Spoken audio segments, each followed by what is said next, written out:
So just wanted to give a brief introduction to 60 Million Girls, as I said, for those of you who are not familiar with us. So we were founded in 2006.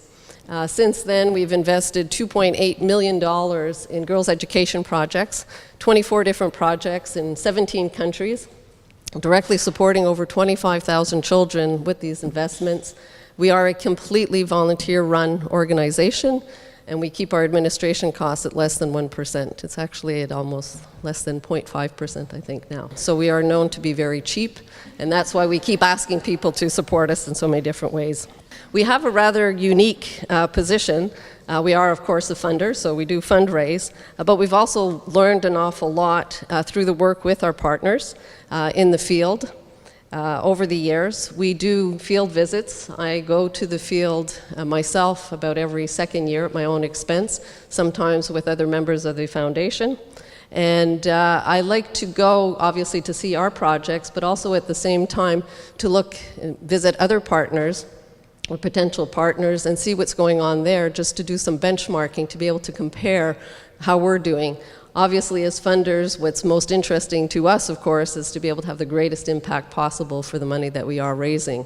Everybody works very hard for the money. Our donors work very hard for theirs, and so we want to make sure that it works as hard as it possibly can. We're also on the advisory board at McGill's Institute for Studies in International Development, which gives us, again, another very interesting perspective of what's going on in the field of international development.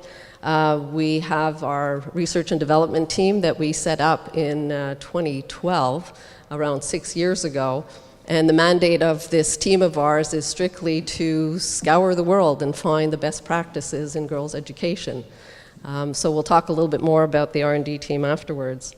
The way we function is we go out, we make a call for proposals every fall to Canadian registered charities, so Canadian NGOs, and have them submit to us what they believe are their most impactful and most effective girls' education programs.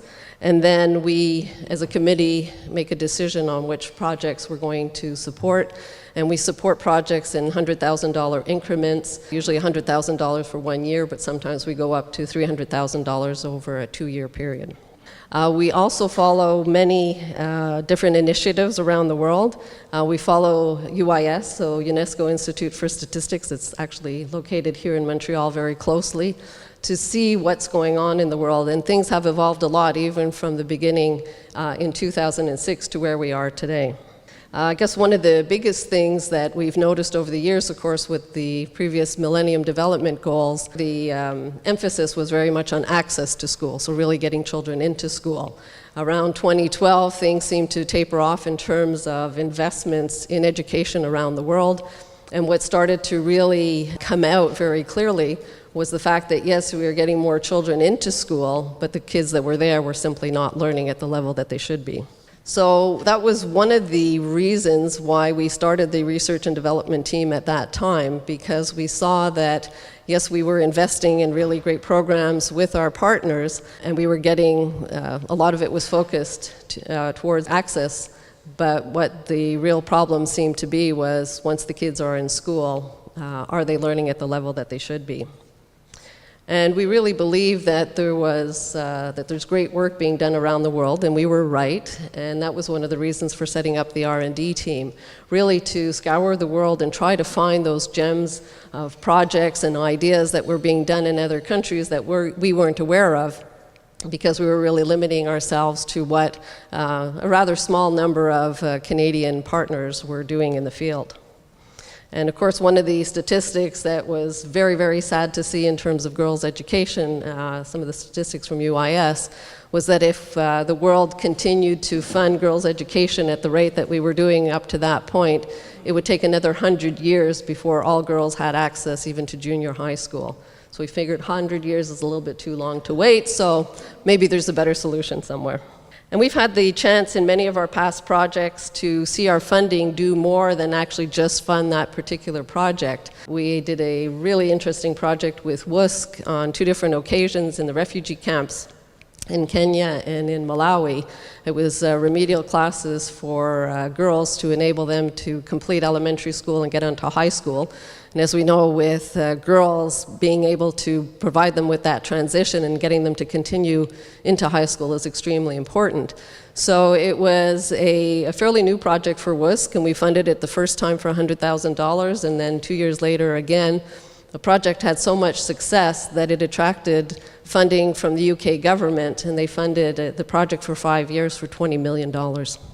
So that's the type of success story that we like to hear, that our small investment can really have a lot of impact, and it can be leveraged to bring in more funding and to funding over a longer time.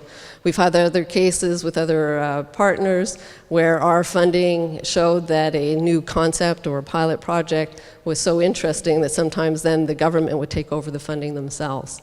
So ultimately, we would like to be out of business, right? We just want to help start those conversations and start those projects out there. And we've got to the point with the development of the mobile learning lab, which is having really great success, and we're getting requests from all kinds of different NGOs around the world for it. And we're just wondering, what is the next step for us? How do we continue doing that? What direction should we go?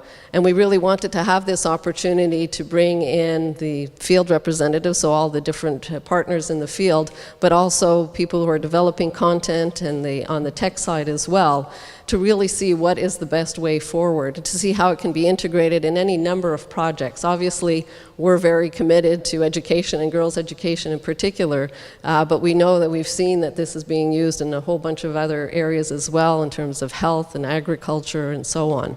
So we think this is a really, really rich opportunity to get everybody here together and really share this knowledge today, and at the end of the day, talk about it and see where the next synergies are going to lie.